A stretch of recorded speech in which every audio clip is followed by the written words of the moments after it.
What's up, everybody? Welcome back. I'm here with the two greatest co-hosts in the world. It's the Houdini and Deepaw. What's poppin', boys?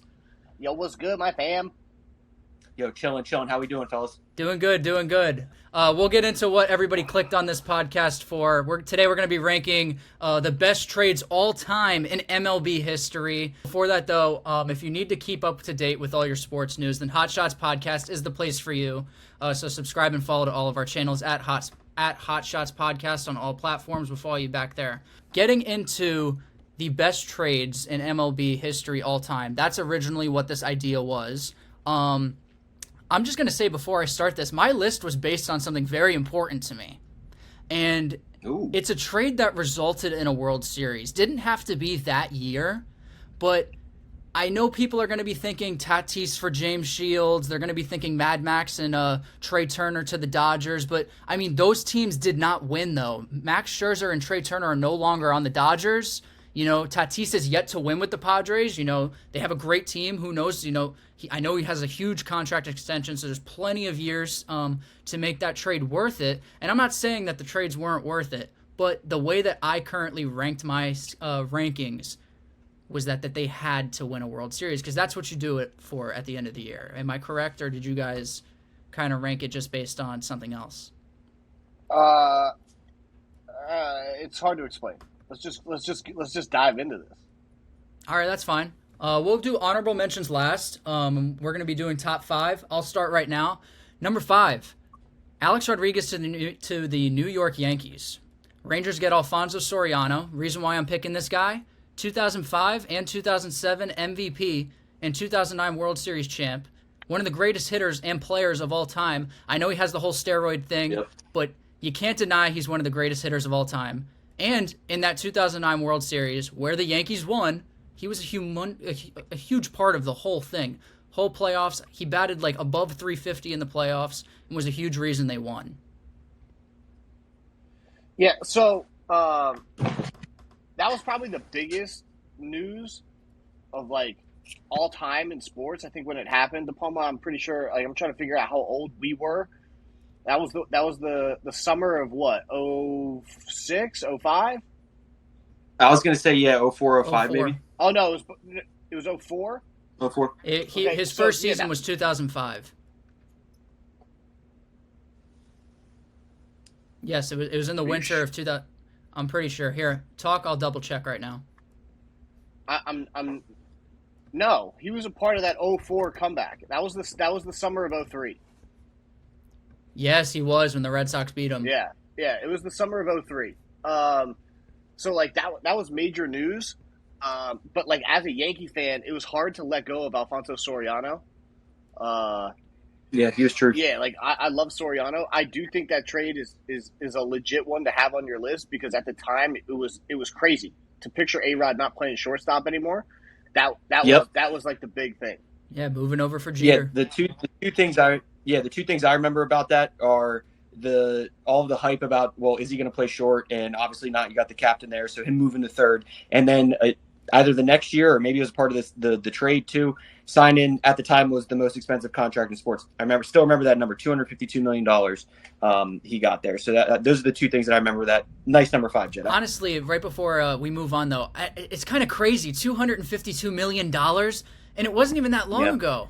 I mean, 2005. Some people might say it was a little bit ago, but I mean, geez, the way that sports have changed. I mean, we'll get into it later in this podcast, but like Jaylen Brown, we were talking about before. Wow, dude. I mean, the way that sports are going, there's a lot of money in it, man. A lot of money. Dino, who's your number 5? So I did all deadline deals. My number 5 is actually a very, very recent one, and it was the Jazz Chisholm for Zach Gallen, right? And the reason. Oh, wow. The reason why I chose this is Chisholm was the number 3 prospect for the D-backs at the time. Gallen was the number 19 prospect for the Marlins before the deal, right? So they end up getting traded for each other. And I know this is early, but my take on this is if you look at Gallen now, which at the time that we're filming this, he's 11-5 with the 3.36 ERA. He's clear cut the ace of the Diamondbacks, who are currently a half game out of the wild card as we're filming this. Jazz been hurt a lot this year, but he's a career 243 hitter that can hit with power. He was an all-star. He's MLB The Show 2023 cover athlete, and because he's from the Bahamas and he kind of has that connection to like this Miami area a little bit, I feel like that was someone that the Marlins kind of needed, and he fits perfectly with like what they're going on. But now you're sitting here, he was welcomed with open arms, and a lot of Marlins fans were pissed at the time that this trade were made. But the Marlins are also a half game out of the wild card, so you kind of look at it like an even deal, and it's rare that you see a win-win deal at the deadline for both clubs involving prospects that actually like developed into something for both clubs. Yeah, crazy. I mean, I almost think that the Diamondbacks kind of won this deal because last year Gallen was disgusting. Chisholm has kind of had his struggles with injuries this season, but still, I mean, I wouldn't say he's like a bad player. He's a good player, but he's definitely, I don't think, like a Zach Gallen, and especially pitching's a premium in today's game. There's a lot. You can always replace a shortstop. I mean, now he's in center field, but I don't know. I feel like the Diamondbacks won that deal, but still a great trade for both teams. Like you nailed it on the head with Jazz being a huge player for Miami in general. Nice, Dino. Nice number 5. I didn't realize they were trading for each other. That's pretty cool. Number 5 for me, I didn't put who they got traded for, and I kind of went a little bit modern here, so you're not going to see anything, pre-2000 really for me. Roger Clemens, Blue Jays to the Yankees. That was a huge one. I just feel like whenever I kind of struggled putting the list together, but then I kind of just went down and thought about like at the time, like when I was growing up and at the time of these trades, like how big it was to me. And I feel like that, like to me, that was peak Roger Clemens. And like, those are all my Clemens memories that I have. I know he was with the Sox and he was with the Blue Jays too. But like when I think of Roger Clemens, I think of him dominating and throwing splitters in Yankee Stadium. I mean, Clemens as a Yankee was an electric time. Yep. He was involved with Piazza. Yep, that was I think 01. Yeah. So like, was it the 2000 World Series though? It was the 2000 World Series, right? Yeah. So I mean, like, dude, Clemens was fun to watch. And I'm pretty sure, was he the one, Jedi, you'll help me out with this, was he the one that he threw an up and in fastball to Manny and Manny freaked out? Oh, yes. I'm going to say yes. Yes, I'm going to say yes. Oh, when Don Zimmer got thrown? I think it was Clemens, dude. Yeah, I mean, I think you're right. It actually wasn't even that close of a pitch either. He's definitely one of the best pitching competitors that this game has seen, for sure. Don't call him the Rock for no reason. I like that one.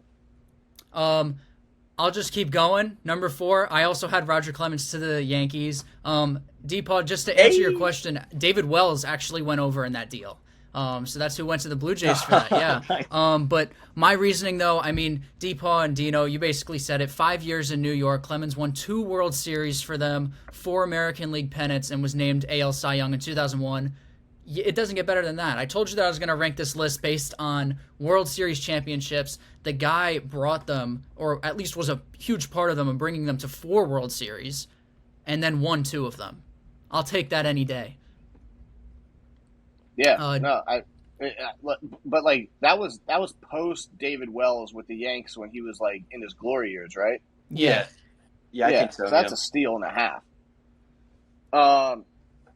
My number 4 is the Brian Cashman steal of the century.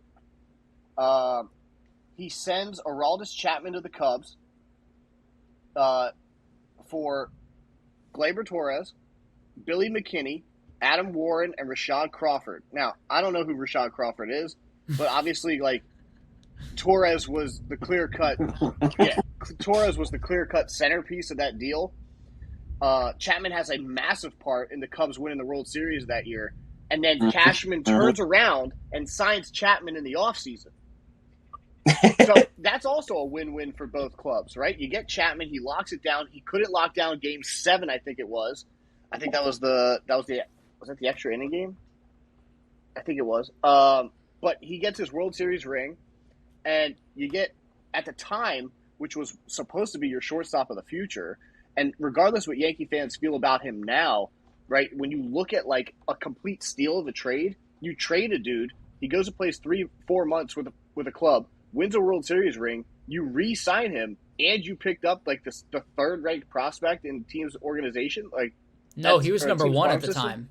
Number one, yeah. Like I mean, Yeah. dude, like Wow. In that's all just of a steal and baseball, a I half. think he was top. I think in all of baseball, he was like top 5 at the time. Torres. Yeah, he might have been 3 overall in the league. Like that's Yeah. just to me that's just Brian Cashman at his finest. Now, has Cashman's magic kind of disintegrated over the Yes. last couple of years? Yes. But that deal to me was probably one of the best deals he's ever made. Yeah, cash grab by Cashman. That's Yeah, pretty good. totally agree. I honestly, it's going to be interesting with this trade deadline. We talked about it. It's probably not going to be the most exciting trade deadline just because I think there's a lot of big players. They're not in their walk years, and I feel like a lot of teams are competing. That's something that we don't normally see. So I think that a lot of people are actually going to be buyers, and a lot of these teams that are sellers, they suck for a reason. Like, who really wants anybody on the Athletics? No one. So it's like, there's not really a lot to get, I think. But it's going to be interesting because I saw that Gleyber Torres, Yankees don't know if they're really sellers or buyers. Torres is in his walk year. I saw something today with the Marlins, and I know that there's been some interest in the past, so kind of interested to see where that goes. I personally think Torres stays, especially because now he's kind of the Yankees' best hitter. But Judge comes back this weekend, so we'll see about that. Deepaul, what do you think about that? Number 4, the Y2K year, the year 2000. And I didn't realize, but I got a theme going on as well, too. You guys will pick it up pretty quick. Kurt Schilling, Philadelphia Phillies to the D-backs. Jedi, you mentioned on your list, like you had a pretty common theme there about like it led to a World Series. And I'm looking through here. I think all but one of mine led to one as well. I think we know it. I don't think the D-backs won it that year, but I think they won it the next year, beating your Yanks in 01. But man, what he wasn't there for crazy long, but he had a very, very impactful run when he was in Arizona. Obviously everybody remembers the bloody sock game, but like another one where it's like, when I think of Kurt Schilling, I think of him at the D-backs. Dude, so it's crazy because I have the 2001 World Series video on like DVD, and Why? dude, because that was the Jeter Mr. November. Uh-huh. That was the Scott Brocious, the home run the next night, both nights off of Byung-Hyun Kim, and that was that was Soriano's walk off to right field, and then if you go back and watch, we got absolutely smoked in Game 6. In Game 7, Soriano goes deep in the top of the 8th or the top of the 9th to put the Yanks ahead, and at the time, you were going to Mo. Who was absolute prime Mo. And, you got beat. It was just a team of destiny. But when you talk about Schilling, in that video, he's interviewed and kind of like that post season thing, and Bob Brenly was the head coach of the Diamondbacks, and he asked him he was like, "Hey, we're going to BK here." He was like, "He's locked and loaded. We're going to Kim," and he was like, "No, don't do that." He was like, "Whatever I have left is better than whatever you're going to bring in." Right? He was an absolute dog, right? And obviously, he was a dog. He so was a dog. dude, you're talking primetime Randy Johnson and Schilling. Good night. I'm shocked the Yanks got to Game 7, but if you look how they got to Game 7, they just beat up the pen, and they got a couple clutch hits. Yep. Tino's tying home run in the 9th. Yeah, bro, that was a dope series. Yeah, definitely one that hurts, though. I never like watching the greatest plays of all time, and Luis Gonzalez's walk-off bloop single comes up. Broken bat bloop single. Love that pick, though, DePaul. Number 3 for me, maybe a little bit similar, more than I thought that I would be with DePaul with these pitchers, but Roy Halladay to the Phillies. Blue Jays get Travis d'Arnaud and Michael Taylor. Not the Michael Taylor that's a friend to the pod. But best pitcher in baseball at the time. Halladay immediately made an impact with Philly. He won the NL Cy Young in his first season with the team in 2009. No-hitter against the Cincinnati Reds in the 2010 NLDS, making him the first pitcher since 1955. Don Larson to throw a postseason no-hitter. Somebody did that with the Astros this past year, or last year against the Phillies. I forget who it was. Christian Javier, I think. Was it? It was either Javier or Valdez. Yeah, one of them. But it was Javier. This is the only pick that I actually the person that I'm talking about didn't win a World Series. Holiday got them to the World Series in 2009. They played the Yankees and lost. This was actually coming off the year that the Phillies won in 2008. So they got their back-to-back years. I know I said that I ranked it based on people winning the World Series, but what Roy Halladay did for the Phillies was just kind of just too much for me to leave off the list. And also, too, kind of for a steal. I mean, Travis d'Arnaud, like, he was a great prospect at the time, but, you got Roy Halladay, and these other two guys didn't really pan out. So the Phillies won big time here with a guy that not only won a Cy Young, left a legendary performance in the playoffs, and was just an overall great person and great pitcher, and kind of sucks that he's no longer with us, too. But what do you think about that? Yeah, I mean, R.I.P. Doc. Like that kind of Literally took the words out of my mouth. I mean, look, I'm never gonna get a plane and try and fly it. But, like, if people want to do that stuff because, like, they want to, like, I respect it. But that's not how I would want to go out. And, by the way, yeah, Christian Javier, Game 4 World Series, struck out 9 batters, threw a no-hitter in 97 pitches. Wow. Yeah, dude, I mean, Doc was great. Doc was great for the Phillies. And it probably had one of the best curveballs ever. Yeah. Yeah, one of my favorite pitchers of all time. Yeah. Kind of underrated. I feel like he never got appreciated as much as he did, but I think at that time in baseball, there was just so many good pitchers. I mean, even on his team alone, like Cliff Lee was there and so was Cole Hamels, which, I mean, those were two fantastic pitchers at the time. I remember when Cliff Lee went there, it was like the biggest thing in the world, but I don't know. I feel like sometimes he doesn't get appreciated as much as he should, because he's definitely one of the greatest pitchers of the past in this century. I agree. My number 3, Braves trade Mark Teixeira to the Angels for Casey Kotchman and Stephen Merrick. Yep. You should know where see where I'm going with this. Teixeira was a switch hitter, right? Here's a hard flex for you. I have his autograph. He hit, him, Teixeira, A-Rod, and Hank Blaylock on the one ball.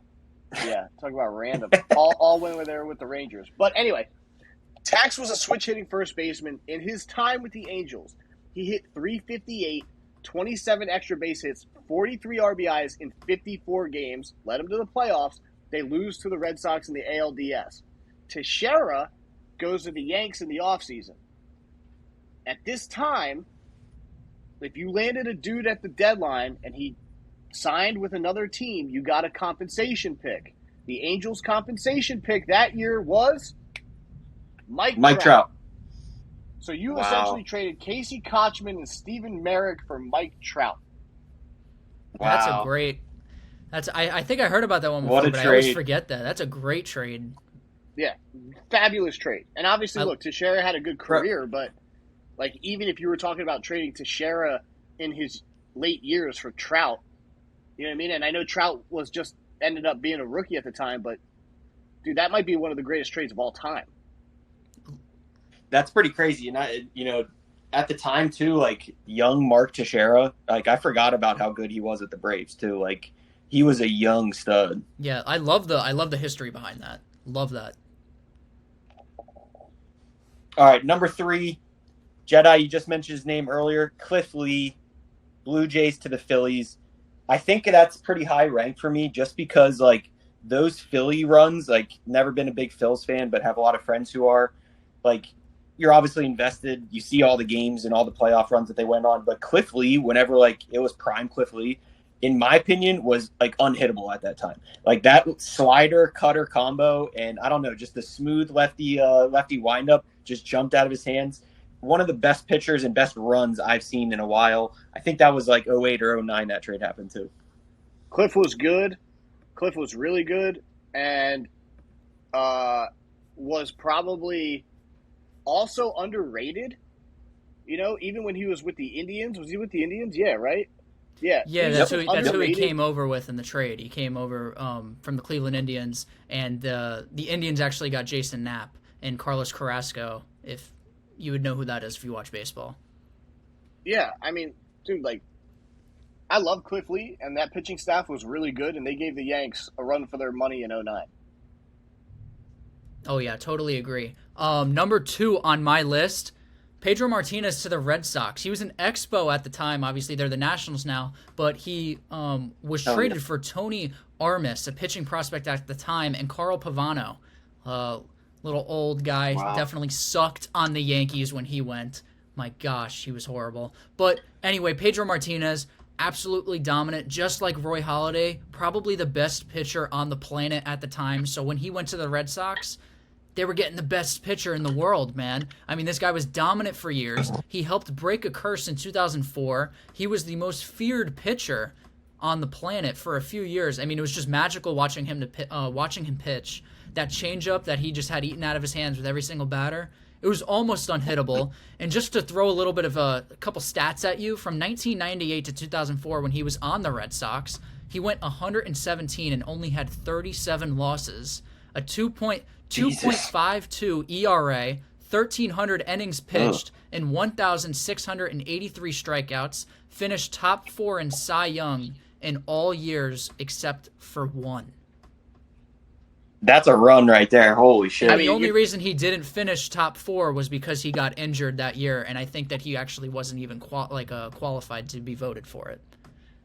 I mean, dude, that's like that might be the dog of all dogs right there. Yeah. Love it. I mean, dude, Great. Yeah. when he's great sitting there coach, pitching, man, when I tell you he was the most feared guy, 100%. That guy would hit anybody, beam you in the back. He wasn't afraid to do anything. And that's one of the things that I think, unfortunately, is missing in today's game. But I agree. that's a story for another time. I agree. All right, are we on number 2? Yes, sir? Number 2, 1989.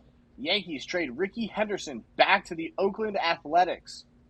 Okay, they trade Ricky Henderson back to the A's for Luis Polonia, which I have no idea who it is, but he ended up having 1,400 hits in the bigs and hit 293 as a career hitter. So he had a decent year. Wow. Yeah, Eric Plunk was a solid pen reliever, struck out over 220 hitters in 3 years. So, like, it wasn't like this was a bad deal. What's up with this? We never heard of these people. Yeah, no, I know. And then, It's just because of Ricky. and then Greg Cataret, I don't know how you say it, but he threw over 400 innings in 4 years for the Yanks. Right? So, like, this was at the time where the Yanks weren't good. But the Yanks missed the playoffs that year. Ricky kind of gets his swag back, and in 85 games hit 294 with 52 bags. Right? He hit 400 in the ALCS, won the MVP, and then hit 474 in the World Series, and they won the World Series. Wow. Pretty good trade. I didn't even honestly think about that one, to be honest. Ricky got traded a bunch. Yeah. Played for a few teams. Yeah, he did. How many times did you go back to Oakland? Twice only? Twice. 3 maybe? Twice? Maybe three. I'm not sure. Yeah, I know he definitely was there twice. I'm wondering if he might have retired there is the only reason why I say 3. But, yeah. Deepaw, did you have anything on that? No, I had no idea who any of those guys were that you mentioned in that trade. So, like, you hear Ricky, and then you hear those, like, you know, for lack of a better term, no-name players. But, like, those players are actually kind of decent. And, like, yeah, you know, may not have been, you know, a huge return what you'd expect coming for Ricky Henderson, but, you know, decent players. I dig it. All right, number 2 for me, pretty recent trade, just in the past 5 or 6 years here. Justin Verlander, Tigers to the Astros. At the time, and I didn't look up stats or anything, but I, like, looking back through these trades, I remember, like, why would they trade for him? He was kind of washed at the time. Like, maybe washed is a little bit of a you know, too derogatory of a term, but, like, he was getting, what I remember, he was getting rocked in Detroit. He had a high ERA. He was giving up a lot of dingers. I don't know what happened. He got traded to the Astros and got back to prime Verlander. I don't think they win those World Series if they don't have Verley in that. In those series. So I think that was a huge trade. It altered the course of the Astros franchise history. But yeah, massive trade. Justin Verlander, absolutely could not agree with you more. Verlander to the Astros, one thing that I think he deserves a lot more credit for. I know that he's not having the season that he did last year, which was absolutely unbelievable, won the Cy Young, but he came back from Tommy John at the old age that he's at and was just so dominant. The velocity was still there. The curveball was still sharp. That's pretty impressive. Yeah, and the three guys that they traded for him, Franklin Perez, Daz Cameron, and Jake Rogers. Nope. Daz Never Cameron heard of made him. it up there for a few years. He might even still be on the team. I'm not sure. He ain't no Verlander. That is true. Astros definitely won that because they got 2 rings out of it. But my number one, though, moving on, I don't know. I'm kind of curious to see if both of you have this on your list. I thought it kind of would have just been unanimous, but who knows? In my opinion, okay, my number one should be the only one. Okay, so if I don't have it, then I'm going to feel like an idiot, but I hope I do. Everybody should know it. I mean, I guess I have Babe Ruth to the Yankees for $125,000. No. About $2 million today. I don't know how you're going to say no. Both of you are booing? Yeah, that's a bad pick. No, it's a bad pick, man. I must be missing somebody to where it just like flew over my head, bro. Bro, curse of the Bambino went from the Red Sox to the Yankees, started a whole curse that the Red Sox didn't break until 2004. I think it's probably the most famous trade in all of sports. And I don't think there's more. I don't think you can deny that it's the most famous trade in all sports. There's so much history behind it. The whole rivalry between the Yankees and the Red Sox. This is what caused it. This is why fans got excited about baseball. Ruth won 4 World Series titles with them. Slugged 659 of his then 714 career home runs. And, bro, the guy was out of shape. Who cares? We're talking about trades here, man. This was a trade that changed baseball forever. You talked about last week about how he has the sweet swing and an iconic swing. What's wrong with this trade? He haunted the Red Sox for years. They didn't win for 86 years. The curse of the Bambino, baby. Okay, just based on the fact that like the curse existed, like I'll buy it. I buy it. I'm not saying Thank you. Don't. I'm just saying like it also could be considered the worst trade ever. Oh, no, for the Yankees' sake. Who cares about the Red Sox? Yeah, it's the worst trade for them. I'm looking at it for the Yankees. Yankees got to steal $2 million for one of the greatest players of all time considered? Come on. $2 million at the time? No. $125,000, which is equivalent to $2 million today. Yeah, bro. Do you have any idea how many free agents they could have signed back then with that money?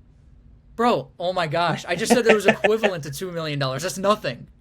Whatever, in baseball dude. terms. Nah, it's a great trade, dude. It's a great trade. It's not my number one. Like, to be honest with you, I kind of want to go last because I'm about to educate everybody on this. All right, I'll jump in then. I'll jump in even a little bit further. That's my honorable mention because that's like the most prototypical, like number one trade of all time. So I threw that on my honorable mention just to give it a shout out.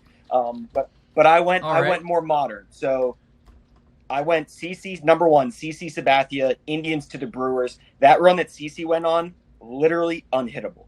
300-pound dog going out there throwing CGs. Literally can't touch them. You know, they didn't win out of that year, but the Brewers hadn't made the playoffs in 30 years, and they went all in for 1 year or for a little short-term rental on CC.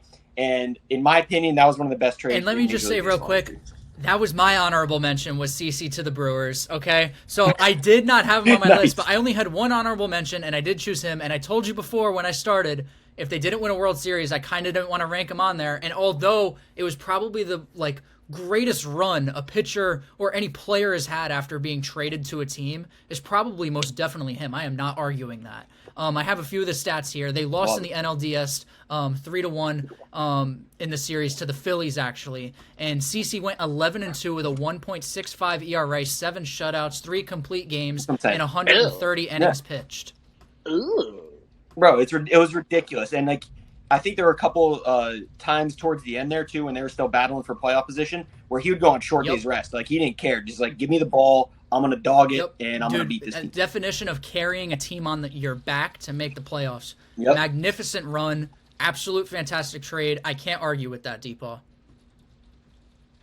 right. Tino, who you got, brother? Please don't make this a half-hour discussion. Do any of you know who Alex Anthopoulos is? Sounds familiar. No. Alex Anthopoulos is a Greek-Canadian guy. Okay? Wait, is Hold he on. GM? But I love you. So, Anthopoulos, I'll just call him Alex. Alex was hired by the Montreal Expos in 2000 as an unpaid intern and worked by sorting players' fan mail. That was his job in Major League Baseball in the year 2000. All right. Okay? We're going to fast forward to the Alex Anthopoulos show. Jedi, is it raining there? You can hear that? Yes, it is raining. Oh my god. I'm sorry. Damn. Bro, that's why I kept looking out the window the whole time because it was thundering and I was like, bro. I was like, damn, it's kind of loud. I hope they don't hear that. Oh, we can hear that clear as day. Oh, I'm sorry. Here. Okay, that's weird, but all right, yeah. I mean, I'll roll with it. That's fine. So Alex Anthopoulos, right, is currently the Atlanta Braves general manager. Okay, and this man put on an absolute clinic in the 2021 trade deadline. First of all, it starts with Acuna tearing his ACL. If Acuna doesn't tear his ACL, I don't know if any of these deals happen. So the Cubs trade Jock Peterson to the Braves for Bryce Ball, who currently splits time between high A and double A. Okay, in the NLDS, Jock Peterson went 3 for 7 with 2 jacks, and here's the introduction to the pearls that he was rocking during that postseason. Then he trades for Eddie Rosario, okay, in which he trades Pablo Sandoval for Eddie Rosario. Sandoval was released within 48 hours after the deal. Okay, Eddie Rosario hit 560, 14 he went off 25 with 3 jacks and 9 RBIs in the NLCS, which he was named NLCS MVP. Yep. Then the Marlins trade Adam Duvall to the Braves for Alex Jackson, who is a career 141 hitter in the pros. Okay? Duvall hit 208 in the World Series, but hit 2 massive home runs. He hit 2 jacks in the World Series to kind of stamp himself in the success of this conversation of that deadline. But then he pulls off the deal of all deals, which was he sends Casey Kalich. I don't even know who he is. He's currently playing indie ball. He trades him for Jorge Soler. Jorge Soler goes 6 for 20 in the World Series with 3 jacks, 6 RBIs, and won the World Series MVP. So, in recap, right, the Braves acquire Peterson, Duvall, Rosario, and Soler, who total in the postseason went 53 for 196, hit 270, 12 home runs, 36 RBIs, and won the World Series. And that, ladies and gentlemen, is doing your fucking job. Brian Cashman, take notes. Wow, you definitely send Brian Cashman Cashman back to the mailroom to sort some saying. fan You mail. go from sorting fan mail to now being the president of baseball operations and the GM of the Braves, and you pull off not 1, not 2, 4 big-time acquisitions at the trade deadline that single-handedly won the Braves the World Series. This man, genius. Dude, hearing that and all of the extensions he's locked up all these young studs to, we might be the best team in baseball. He's got Ozzy Albies locked up for $10 million a year for 7 years. I mean, you can go down that whole lineup other than Rosario and another maybe Arcia that aren't locked up long term 6-7 years. It's nuts. So that's my number 1. And like I told you, I did more preparation for this than I did on any college test ever. So a little bit more for high proud school, of you. Just not college. Not both.